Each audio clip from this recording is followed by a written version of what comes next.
Oh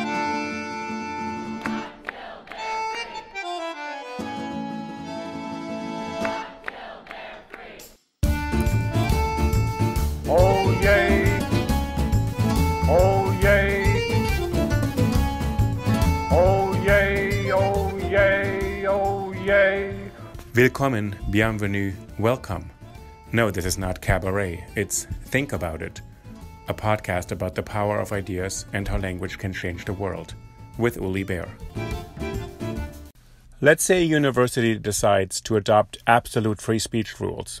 Anyone can speak, including people who promulgate hate speech, absurd views, or deeply offensive and even illegal points of views.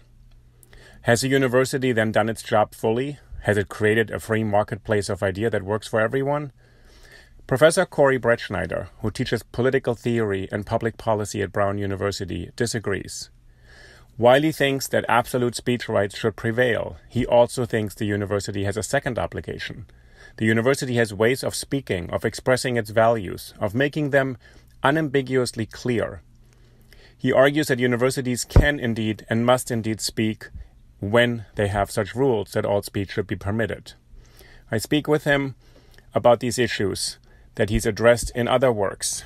He's a scholar of constitutional law. He has a JD from Stanford University and a degree in political science from Princeton. And he's thought deeply about the limits of free speech and the way democracy must articulate its values in other ways. Really excited to speak with Professor Corey Brettschneider today. Professor Brettschneider is professor of political science at Brown University. You have a degree in politics from Princeton and a law degree from Stanford. So you're both a political scientist and someone who's an expert in constitutional law and in legal theory.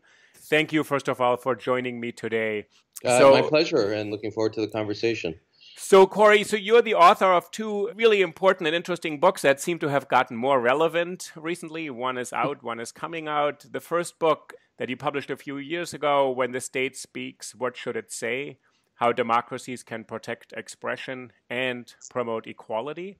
So a question of when the state speaks, what should it say? And then your other book we'll touch upon a little bit, coming out soon, later this year, The Oath and the Office, A Guide to the Constitution for Future Presidents. Let's hope it's also for the current president. He may be listening in. You always hope. That's right. And to start us out, the book you wrote a little while ago, When the State Speaks, What Should It Say? Has an argument where you sort of walked right into a debate that's now been roiling the nation for the last 2 years of, is there any cause ever, any reason ever to regulate speech on behalf of the government?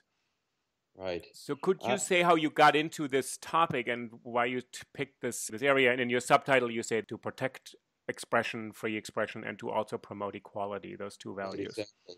Yeah, I think that I am attracted to questions where I feel like there are sort of two rigid sides to a debate, and my interest is in finding a third side. And I've had an intuition for a long time that that's really true of the state of affairs, not just in the debate of political theory about free speech, but also in the state of the law. So in the United States, we have a rule in constitutional law and First Amendment free speech jurisprudence called viewpoint neutrality. And what that doctrine says is that any opinion, basically, and speech goes beyond this, but at minimum, any opinion gets protection, and the government can't involve itself in a discrimination between viewpoints, at least when it comes to things certainly like the criminal law. Now, that's a very radical view that's very different, not only from Europe, but actually for really the rest of the world. I think it's every country in the world, except for the United States, has more restrictive free speech rules than we do. And in particular, hate speech is where that clash happens. So in the U.S., certainly you can ban true threats and incitement to violence. But what you can't ban is what I call a hateful viewpoint or an opinion that African Americans or Jews or based on race or ethnicity that somebody is inferior to another, even under law. So things like advocating genocide, for instance, or denying the Holocaust are protected speech in the United States. And of course, in Europe and many other, the rest of the world, there are different categories for limiting opinion, especially in these areas. So my intuition, my hope at the beginning of the book, and it's what I did in the book, is to try to say, if there's a way, there is a way, I think, of defending the U.S. view, but it can't be just ignorant of the threat faced by hateful viewpoints. They're viewpoints that threaten the foundation of democracy. If they win out, democracy is gone. There's certainly not going to be a First Amendment. And people who hold these views are not fans of the First Amendment. I think that American theorists, to be blunt, and philosophers, and also the legal opinions, have just done a bad job of explaining how the concern about the danger of these viewpoints fits with our very radical jurisprudence. So that's the ambition. So if we start with the first premise, you're saying that America, United States has carved out a special position, and we all agree and understand why we would want to give every citizen the right to express him or herself, because the idea of self-governance is that everybody should contribute. So on principle, it's a good idea. Let anybody speak, and then before we even get to hate speech or kind of, virulent racism or a kind of speech that wants to overthrow the government or get rid of the rights to speak. So the idea behind is, if you could lay that out, because as you say, it's specifically American, but Americans tend to believe, and I think rightly so, it has something to do with our form of democracy. It's not just an American way, but not just we're not Canadians, but somehow it protects inherently our idea of what democracy should be, right? That we can all say what we want to say. Yes, that is exactly my starting point. And I'm, I guess, impressed and inspired by a Brown professor. People often think that I'm picking this theorist because I teach at Brown. It's also, I think he was the greatest 20th century thinker of free speech. Alexander Meiklejohn really did the best job of connecting those two things. And he does it with a beautiful metaphor. He says, imagine that we're all in something like the New England town meeting. And this is a meeting where there's a form of direct democracy, and people are going to vote at the end of the meeting on some issue. And let's just imagine that the meeting, this isn't his example, but it's mine, that we're debating something very banal. Like, do we build a bridge on the north side of town or the south side of town? And people are speaking, and the moderator, who's really his job is to call on people, decides, you know what, I'm sick of hearing the arguments for the north side of town. These people are ridiculous. They would, build a bridge to nowhere. There's no empirical argument for this bridge. And he just starts intervening by saying, I'm going to cut the dumb people off, or the arguments that I don't like off.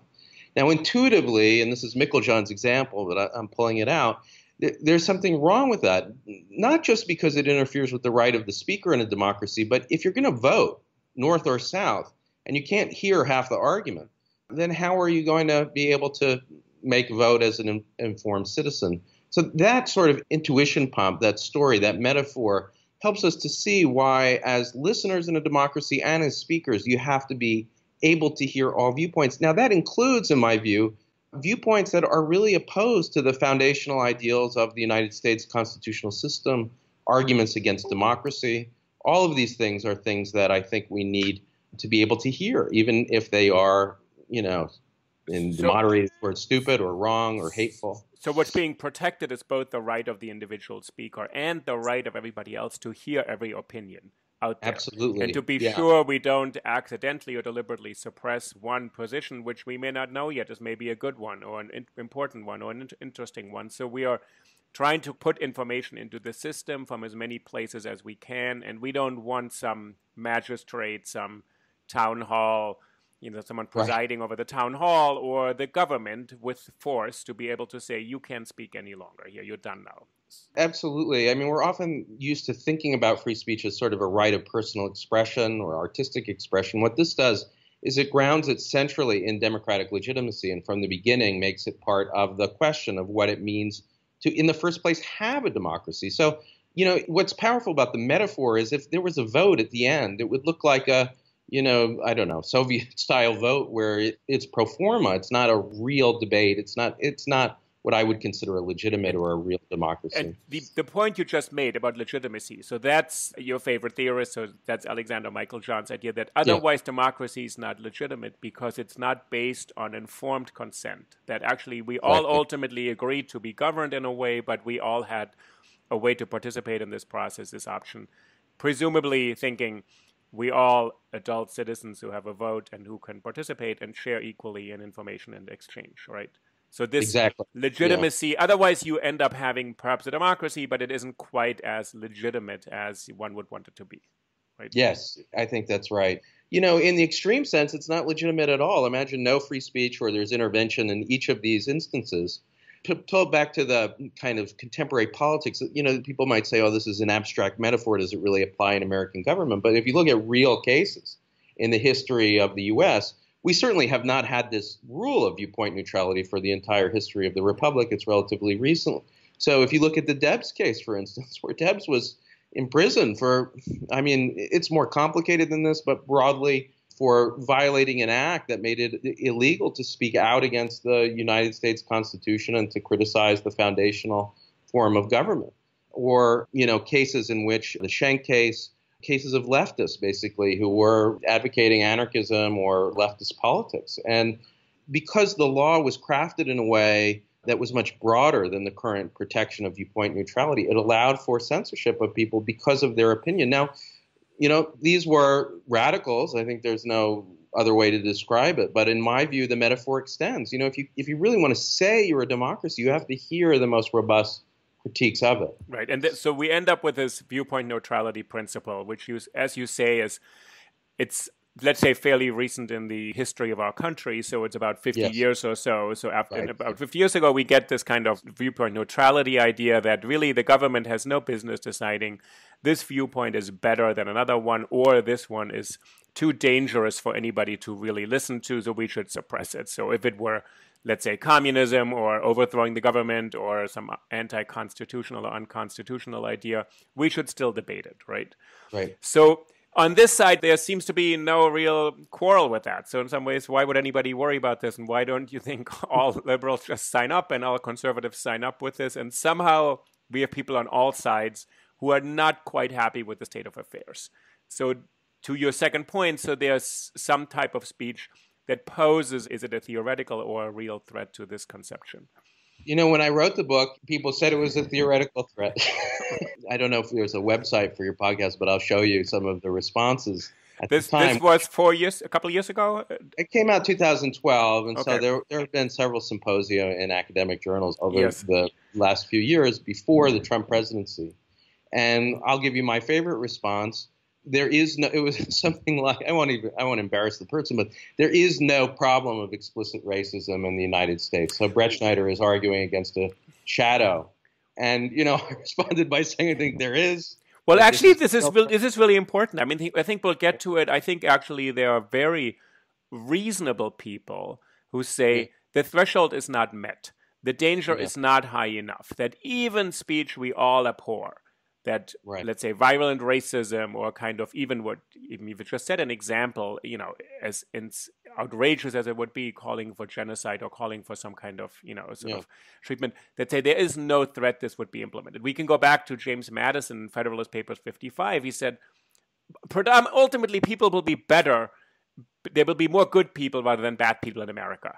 So you have to base it on that, right? So it doesn't have to. You could say that in 2013, you'd have people on your side, and there certainly were people who criticized the book. When you take a middle position like this, not surprisingly, there are two kinds of criticisms. One is this view that we're going to get into, that you can respect viewpoint neutrality but still have the state actively oppose hate groups, that it's too strong. It betrays the American tradition, and basically, as you said, the culture will take care of it. That stuff is very minor. It's not a lot of it. It'll disappear. It's not a real threat. And so it doesn't justify this apparatus. On the other side, more from, I guess, Europeans, I'd say I've gotten it, or Australians, they've said my view's too weak. So on this first point, I think before the Trump presidency, people said things like that. But now I don't see how you could believe it. I mean, the president of the United States is an example of a public figure who's embraced hateful viewpoints, or certainly in the Charlottesville case, I say this in the book, said that they were equal, right? That it's not going to take sides. There are good people on both sides.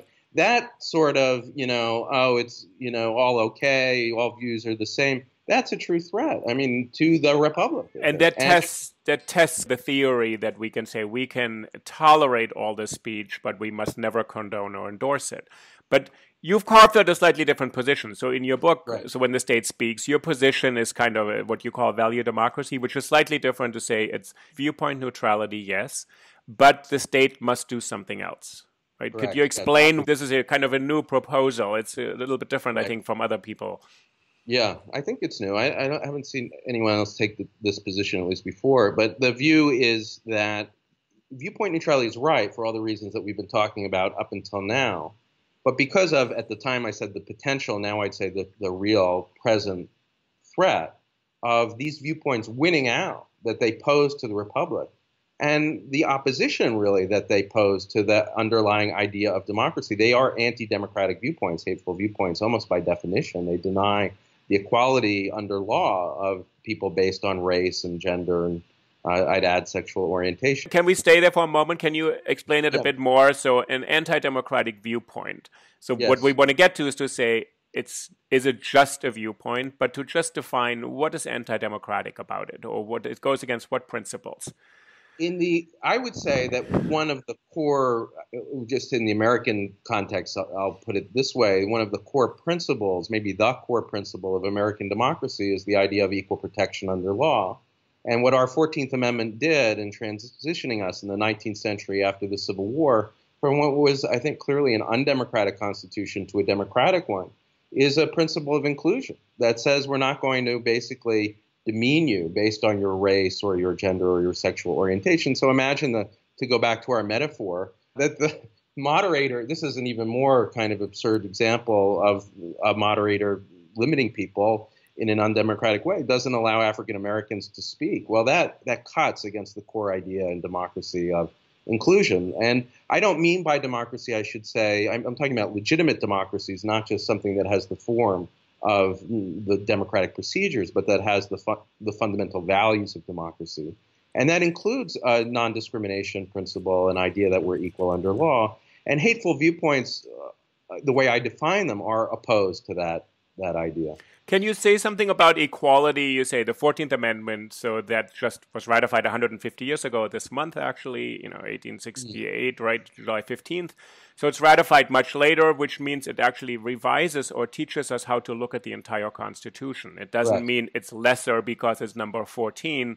It just means, but people sometimes tend to think, well, the first one really means a lot because it's number one, right? They're not ordered by importance, but they're just sort of sequentially ordered, meaning the latter ones revise the earlier ones. The 14th Amendment infuses values into the Constitution of equal protection throughout it.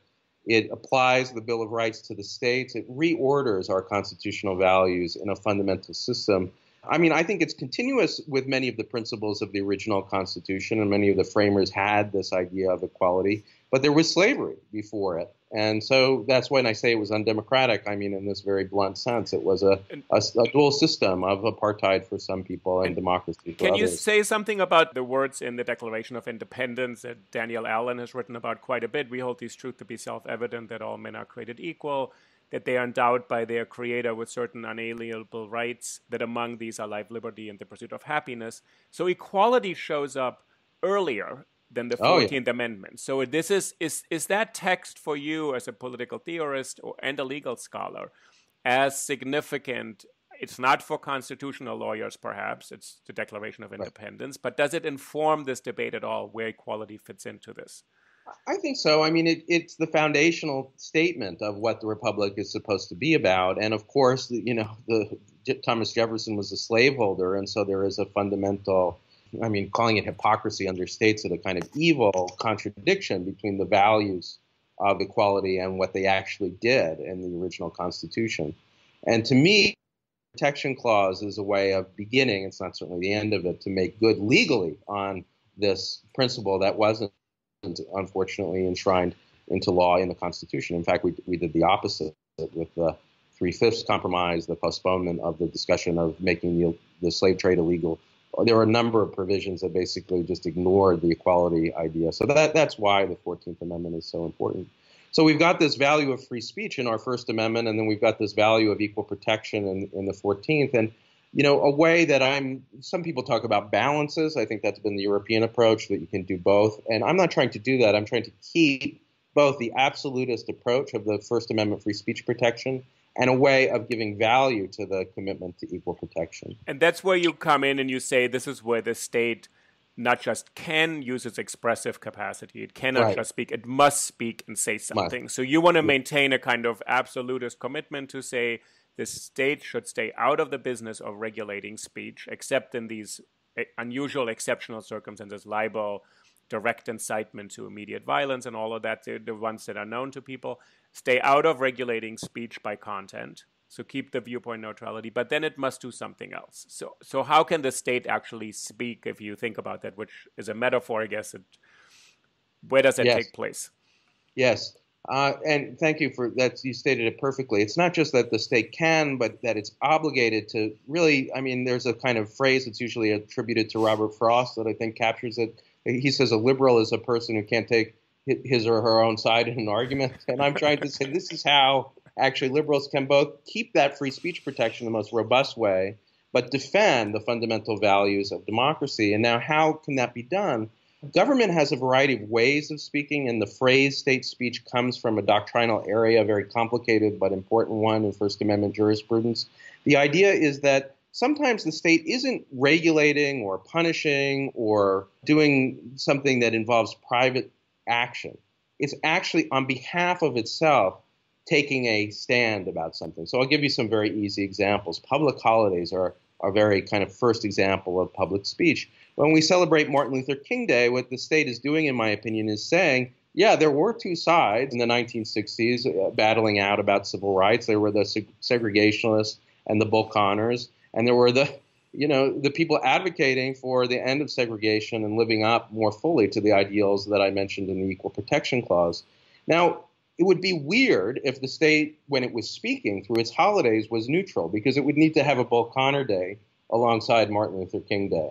And so when the government says we're going to have Martin Luther King Day, it's taking a stand about the issue of segregation. It's certainly not being viewpoint neutral. It's proclaiming the importance of the public holiday. Now, that's one example. Education is another, and funding is a complicated. To push you a little bit on this one, so couldn't someone say, under some very narrow, abstract legal reasoning, and I'm not a lawyer for good reason, I would say, well, I'm being compelled to express a viewpoint I don't agree with by not being able to go to school or do something on Martin Luther King Day because I'm forced to, which the legal term would be compelled to express an opinion I don't agree with. What if I don't agree with the values of Dr. King and I say I want to have another opinion, but the state is now compelling me to participate in some activity that makes me express this belief or sentiment? Or Yeah, good. I mean, you could imagine somebody saying that in some particular context, but we'd have to look at the facts. So there are examples where you would be, the holiday itself, I don't think it does anything like that. So you just have to look. All it does is it proclaims on behalf of the state that there'll be a day off for this purpose, but it doesn't say to somebody, you have to get up there and pledge that Martin Luther King was a great person. Now, if it did do that, if it made somebody, every Martin Luther King Day, we had to gather in the square and we had to pledge allegiance to Martin Luther King, that is a compelled speech First Amendment violation. So again, even when the state is speaking, we have to always shape it and organize it in a way that doesn't involve certainly compelled speech. So you're first of all saying the state does speak. It does on occasion different ways. That's just a fact. Yeah, I mean, or you could see it all over the place. So think of monuments, right? That's another popular thing that I write about in the book, but now is taken off as a topic. We have on the National Mall on public property a monument devoted to Martin Luther King, not to Bull Connor. You don't have to go there, but right. When you go there, it is the government of the United States endorsing the ideals of the mountaintop and the notion of equality under law and his vision of it. So again, you could say, well, is that compelled speech? No, nobody's forced to go. We'd have to go through the arguments. If you were forced to go, then we'd be in trouble. And generally you say that we can have this viewpoint neutrality, which is a kind of close to absolutist position. It's not absolute, meaning there's no regulation of speech. It just means we don't decide based on political content, as long as the state also does these other things. So as long as the state endorses the value, and you describe the value in your book as equality on principle. Right. Could you say a little bit more of what if the state doesn't fulfill this obligation? Does it weaken the first position, or does the first position, and I'm going to get to, people then start to doubt whether it's really viewpoint neutrality or whether it's actually, well, the state kind of condones certain types of speech over other ones? I mean, I guess what I would say, tell me if this answers it, that when government is regulating private speech, that's when the viewpoint neutrality occurs. That's when it has to be viewpoint neutral. So if I'm going to put somebody in jail for their viewpoint, that's clearly unconstitutional. Say the president wants to put his, just theoretically, political opponents in prison. That's a violation, clearly of viewpoint neutrality. Or if you had a case like Debs again, or putting anarchists in jail, those are all places where viewpoint neutrality applies. And if we did those things, we would violate it. But when it comes to state speech, what I'm saying is that rule of viewpoint neutrality is irrelevant. That's not the place for it. The state has to take its own viewpoint. It's not, if somebody said, well, that's not being neutral, I'd say, yes, that's the point. When the government is promoting its own views, it's got to, that's the Robert Frost idea, take a stand on behalf of liberal democratic values. That absolutely answers it. If we could go to the example of monuments, which you discuss in your book, and they've become such a kind of flashpoint and so volatile, and I've talked to a couple people, students and faculty at the University of Virginia, where the Robert E. Lee and Stonewall Jackson statues caused such enormous pain, and people have actually lectured me quite extensively and said it is not a speech issue. This is a violence issue. They said the framing around speech is already incorrect, which is interesting. So I've listened to a lot of people. Could you say something about generally monuments and statues that are put up by a state or the state? Sure. I've been pretty focused on the presidency of Donald Trump as the premier issue in state speech, but you'll probably laugh at this. Before his election, one of the most important cases related to monuments was license plates. And can you put the Dixie flag on a license plate? And I actually had written a lot about this case involving that question. But I guess what I would say about the monuments case and also about the case of the license plates is that, there's an obligation of government when it's choosing these monuments. It's not an issue of free speech. It's an issue of obligation to promote an ideal of equality. So what's wrong with the Dixie flag on a license plate? What's wrong with the monuments that are celebrating the Confederacy, after all, that pre-Civil War, pre-14th Amendment Equal Protection Clause Constitution, is that they're doing the opposite of what I'm saying government is obligated to do. So they are, in a way, the worst flouting of the duty to promote an ideal of equality. They're promoting the inverse, an idea of inequality. Well, and as you know, the response has often been, kind of to quote this succinct phrase, it's heritage, not hate. And they say this is not promoting anything you're saying. This is not the government taking a position. It's just how people used to live, and they just want to remember that. There's a test that, in a related area to what we're talking about, that I'm also happy to talk about in the Establishment Clause, the idea that government, when it speaks, is obligated to not endorse a religion. But there's a test that's very helpful in figuring this out. It's called the Reasonable Observer Test, and it says when you're looking at these monuments, you don't take the position of, even the person who put it up. You take the position of what somebody, an average person looking at this monument would think. And it's not Southern heritage. People know the connotation of these monuments and the history of the South. And in fact, they were put up during the battle over segregation. They're not 19th century statues. They are resistance statues to the idea of integration. So when you take the history, when you take the context, and when you take the position of the observer rather than just somebody who wants to defend them, I think that their meaning is clearer than a lot of people would let on. That a reasonable observer who is kind of an honest broker in this would say this is pretty transparent. What they're defending is not and just knowledgeable of the facts. I mean, that's also crucial, of where they come from and what the history is. I just think it's a hard argument to make that they're somehow, just neutral historical statues. If I can ask you about this idea that the government can maintain a kind of neutrality approach towards speech, but must endorse or espouse other values. When it comes to the university, this argument has been made in other cases. So there's kind of Lee Bollinger's very well-known book, The Tolerant Society, after Skokie, where he says ultimately we should have a kind of abstract idea that speech must be tolerated, but toleration does not mean what he calls condonation. We should tolerate the right to speak in this quasi-Voltairean idea. It wasn't Voltaire who ever said that, but sort of, I'll defend your right to speak to the death, even if it goes against me. And then Bollinger says, we can do this because, as you said earlier, because there's no risk, really, of anybody taking over America. He said that his example was anti-Semitism, and he said, it isn't so bad that we have to be worried about it. I think the question would be, it was after Skokie, and it was a question he answered in this very thoughtful book, and it was a question answered, if you are the target of such speech, you may not agree. You may not think it's not dangerous enough for me and my community. It may not become the dominant ideology of America, but it really targets me specifically. Yeah, I also think he was writing at a different time. I mean, now there is an existential threat posed to American democracy by the rise of hate groups. They were rising during Obama in reaction to his presidency.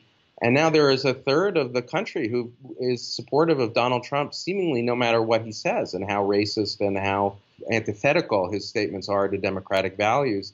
That's very worrying. A lot of other studies suggest that the opposition to Obama from the beginning, that about a third was due to, that race, I'll put it mildly, played a huge role in it. Those are, once that gets politicized, that isn't just a threat on a micro level, it's a threat, period. So the real question to me is, how do you fight it? I mean, that's what we're really talking about, both on a micro level, of course, that matters, and also on a macro level. And my answer is that we don't need to just abandon the commitment that Bollinger said when the facts change, that there are tools outside of the criminal law for doing this. And that's partly things like holidays and trying to have government act in a way that promotes these values, but also more specifically in terms of funding, and also aggressively pursuing, unlike Skokie, I think a lot of people thought that the battle in Charlottesville was going to be like Skokie, but those people came with the intent of provoking a riot. And so Roberta Kaplan and others are going after them on civil matters because there was an intent to incite. So that's a kind of other category, too, where threats themselves can be combated. And can you say something about this changed situation with President Trump? So President Carter, when he was interviewed about Skokie, he didn't want to answer. He was kind of cornered, and they said, what do you think? And he said, abhorrent, we disagree with all of these views. They're vile, they're un-American, they're anti-American, but we leave it to the courts. President, George Walker Bush, when he was asked about David Duke, he actually said something about a local state election in Louisiana and said, this is not someone who ought to represent American citizens. Right. He's not fit to be a politician. So he actually intervened in a political battle that would not be appropriate for a president. So from Carter to Bush to Clinton to Bush to Obama, every president had always said, I will respect the law, which means you can say whatever you want as a private citizen, but I really strongly condemn this type of speech. Exactly. And my theme in the entire book is protect the speech, recognize it has an entitlement to exist, especially if a person is running for office, but government also has to condemn it. And those presidents did exactly what I'm saying. It was almost intuitive that that's what they should do.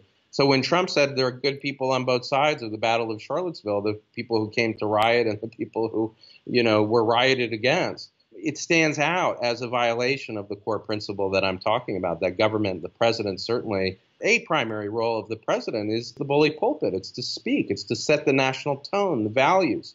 And so the president, when he disregards that tradition that you so well put in, I'd add Obama, when the Quran was burned on the West Coast and there were riots in Pakistan and other places, he defended free speech in these ads, and State Department at least did, and condemned also the burning of the Quran. And that tradition is a pretty long and important one. There are early examples of presidents who are more in Trump's tradition. Woodrow Wilson is a terrible example of let's just be blunt, a president who used the bully pulpit in a racist rather than a non-racist way. But when Trump did this, it really broke with this core obligation of presidents to defend. Think of the oath, right? To defend, uphold and defend the Constitution of the United States.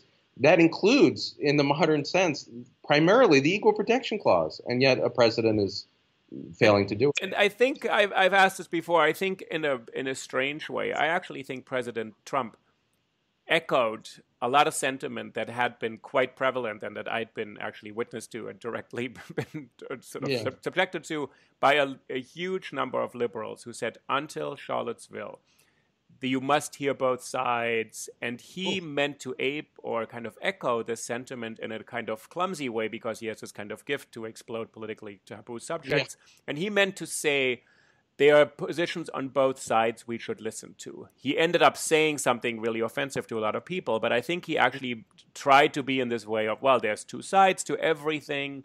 And what I'm interested in is that the students in university conflicts had said for quite a while, we don't really trust that you guys are so viewpoint neutral. We actually think you're sort of tolerating a little bit too much the other side.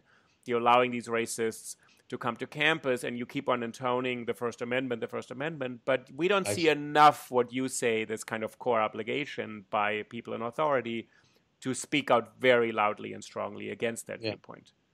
Well, I mean, I was visiting at University of Chicago Law School when they were drafting the Chicago Principles, and this is sort of a great place to maybe think about it. And I mean, I'll just say what my suggestion was. They, in the end, didn't take it. There was an earlier report called the Calvin Report, the turn of the century.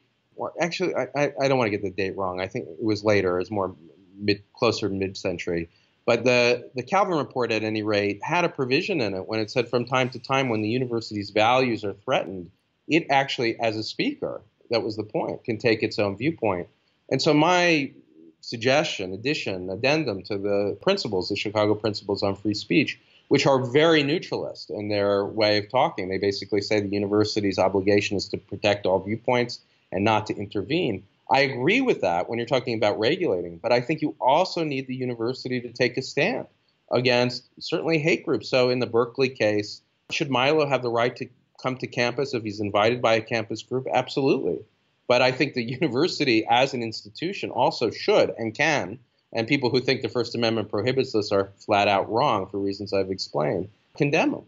And so I think that I've got a lecture that I just gave at the University College London and a kind of draft of this project where what I'm saying is that, yes, the university also should protect all viewpoints, make it clear that you're not going to get kicked out for saying something even racist. Denying the Holocaust, I don't think that's an offense worthy of being thrown out of a university. But should professors correct people who deny the Holocaust? Should they speak out against hate groups or against yes. And should the university presidents, on behalf of the university in their official capacity? Absolutely. Can you explain a little more from the analogy of what the state can do in its expressive capacity? Yeah. Because I think a lot of students and faculty have said it just doesn't suffice right now to just say, well, we strongly disagree with Right. person X, but he or she can come to campus. And they say, well, that statement is drowned out in the brouhaha and the social media, and this person is just going to exploit having been given this opportunity to speak at UC Berkeley, and the statement by the chancellor or president or dean, whoever, is completely lost on everybody else. Yeah. I mean, I'll say two things. One is I do think that pure speech can be effective if it's used well, not just in a memorandum, but, if there's so Bollinger actually, I can't remember if this made it into the book or not, but I thought that he was onto something in the famous Iran case where Ahmadinejad came and spoke and he condemned him first. I have a slight tweak to it, which is that he condemned him, my understanding is, before he spoke. Yes. And I think I might have waited until after. But, that made news. It was, I don't think anybody thought that Columbia was complicit. If anything, they thought he was too aggressive. So just restate the case was Ahmadinejad was invited to speak. Bollinger introduced him. And did what you want him to do, right? To say, we completely condemn and disagree with everything you're about to say. Right. I might have waited until after he spoke. At which Ahmadinejad said, I regret to see that you have no faith in your students' capacity to form their own opinions because they should just listen to me and think whether I'm right or not. Right. And that's a nice battle between my view and the neutralist one. And I just add, if he did it after the fact, if he listened to it, that it's compatible. When the university president condemns them, it doesn't take away from students' rights to believe what they want. They're not going to get kicked out if they choose Ahmadinejad over Bollinger. So I think that the president of Iran in that case was just wrong and Bollinger was right. But that said, I also agree that it's not enough. And so one of the things in the book, a big part of it, and in the constitutional jurisprudence, this is a huge controversy. I think that when it comes to state funding, and we might analogize too with the funding of student groups, that the government and the university can promote certain viewpoints. Now, this is a very complicated area of law, but a recent case illustrates the controversy, and I'll give both sides. We're in heavy terrain now. The Christian Legal Society is a student group at Hastings Law School, and they allow gay students to be in the group, but they don't allow them to be president, vice president. They can't have officer positions. And Hastings defunds the group. They say basically you can meet on campus, you can use the facilities if as a student, but you're not going to be recognized as an official student group. You can communicate on email, but we're not going to fund you. That was the crucial idea. And the Christian Legal Society sued. They got an amazing First Amendment lawyer, Michael McConnell, to defend them. He did a great job. But in the end, what the court said, and I agree with the conclusion, I don't agree with the reasoning, but what the court said in the end was, no, basically, if university funding for the travel fund, for recognizing the group, doesn't mean the strictest kind of protection of all viewpoints. Now, they tried to fudge it a little. They claimed that that was consistent with viewpoint neutrality. I think that's not a clean way to do it. The truth is, because they said tolerance was viewpoint neutral, so that part of the reasoning I really don't like. It's not being neutral. They're saying that basically this group that is discriminating, is going to be defunded, period.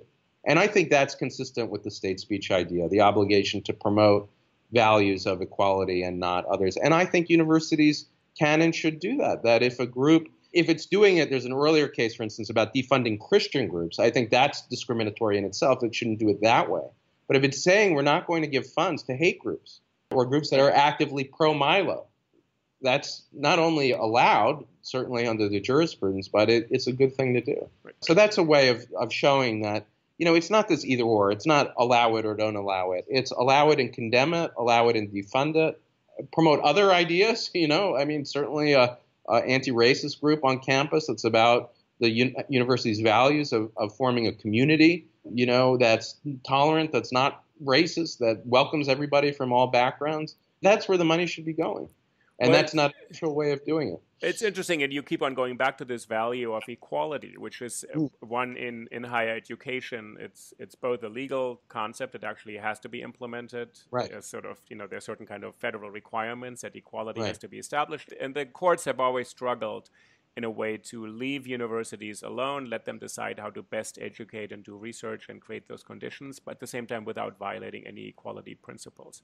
Do you think today, when you look back, you wrote this book a few years ago, now we have a new president and we have a kind of heightened attention on the issue of speech. And there's a lot of distrust on both sides. I frankly would not believe that some of the speakers coming to campus are really coming to teach us about the Constitution. I think they're actually there for other purposes. And some of them may be that they're actually against equality principles, and some of them are real concerns about kind of lack of viewpoint diversity in colleges.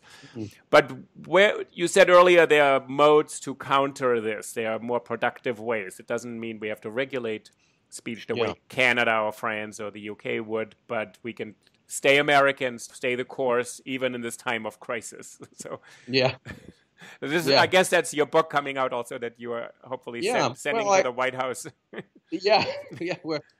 I think people should buy one and send one to the White House. Yes. What the oath in the office is about is just trying to say that these are the ideals of the American Constitution. They include the protection, certainly, of all viewpoints. And they include also, the book isn't just about speech. There are chapters on the bully pulpit and a chapter on free speech and a chapter on the Establishment Clause, and those are the most speech-related. But it's also about other areas, certainly about executive orders, about the war powers, and also about, in the end, the question, I guess, which gets to what you're saying, of how to stop a president that disregards the oath and what to do.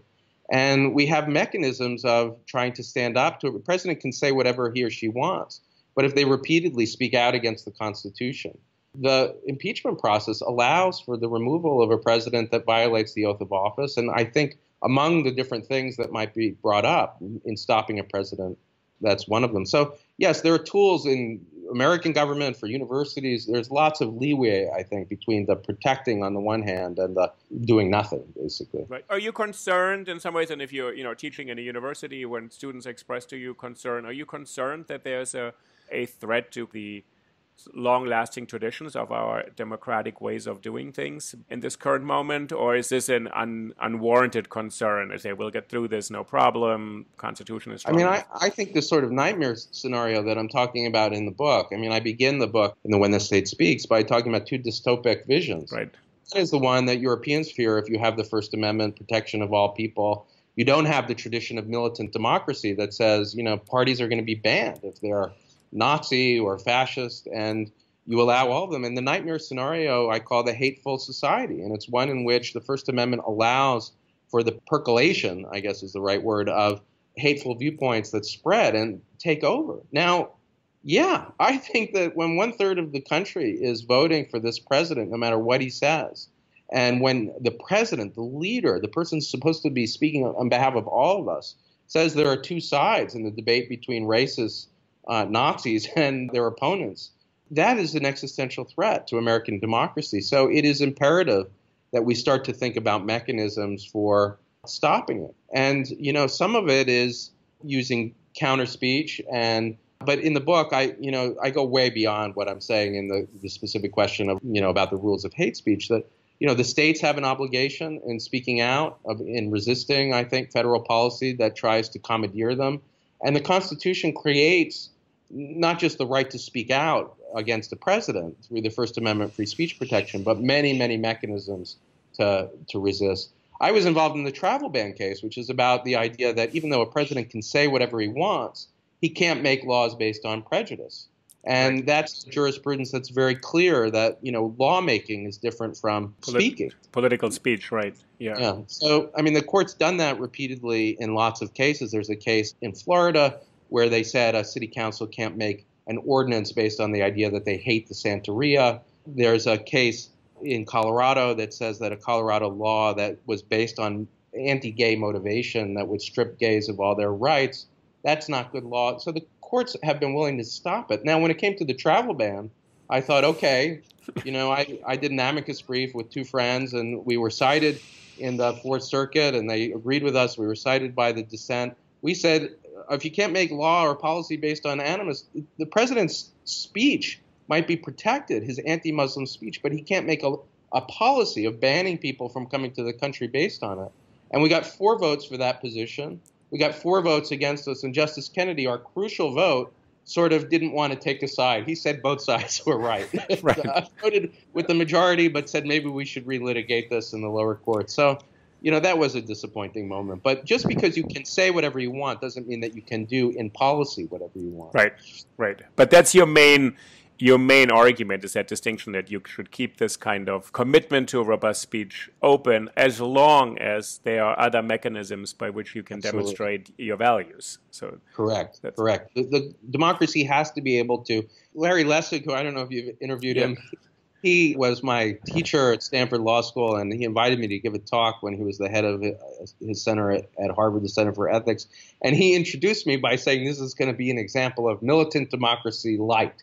And, he was sort of like, you could see what he's saying, right? That militant democracy is about the idea that we don't allow racist political parties. We ban certain kinds of. And Corey is not a militant Democrat. He sort of is. And he was sort of, teasing, I think. But I embrace that. Like, I love that. Yeah, it is a kind of militant democracy without the edge or the criminal aspects of what it required. And the criminal aspect would be it's militant democracy, meaning democracy that takes seriously its right to defend itself. Right. You saying without changing the laws in undemocratic ways that you would say. And without criminalizing hate speech and without, the other thing that I say in the book is we shouldn't criminalize political parties either based on their viewpoint. And militant democracy, of course, does that. It outlaws Nazism, for instance. And I defend the idea that David Duke has a right to run for office, even though, we have to stop him at the same time through these other methods. And that kind of act that you're saying, we have to stop people like this while we can tolerate that they may be able to participate in the political process. So that, right. And I think this is the question that's sort of still in front of us, whether there's enough commitment on the other side or whether people have found ways. So your book, The Oath in the Office, is the book that recommends some ways to counter that, to take some action, to not give up hope and say we can't do anything and we must throw up our hands in view of this kind of, free speech absolutism, but say free speech absolutists, yes, is as long as you're committed to equality and actually demonstrate that commitment in other ways. Yeah, the book is called The Oath in the Office, and you said the sort of snarky subtitle, A Guide to the Constitution for Future Presidents. Of course, it's immediately about our current president.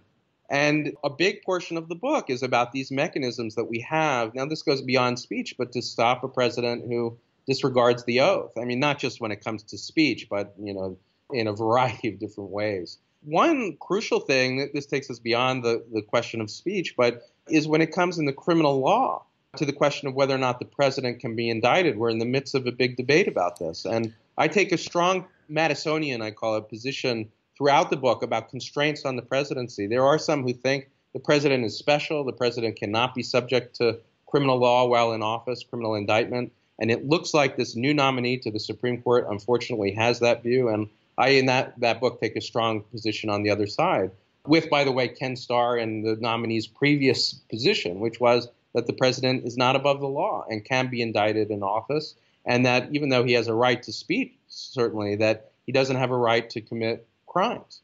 The other relevant section might be in impeachment, where I do say that one of the, in addition to obstruction of justice and other questions, that the impeachment question goes beyond what you can do in the criminal context. You can't criminalize the president's speech, I think. You can't put him in jail for saying racist things.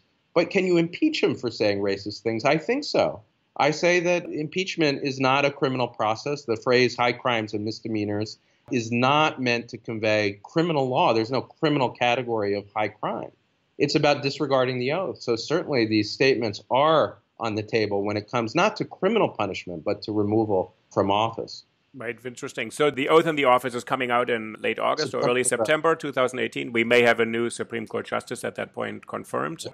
Now, how fast it's going to work, who disagrees with some of these precepts. So, Corey Brettschneider, thank you so much. I really hope people are going to read your book and take some kind of sustenance and courage to actually see that there's other ways to combat what's happening in the wrong ways in this country while protecting the democracy. Thank you, Uli. This was terrific. Thank you for reading the book so closely, The State Speaks, and for the terrific conversation at such a high level. I really appreciate it. Okay, thanks so much, and I will hope we'll speak again. Okay. Okay, thank you. Thank you. Bye-bye. Bye.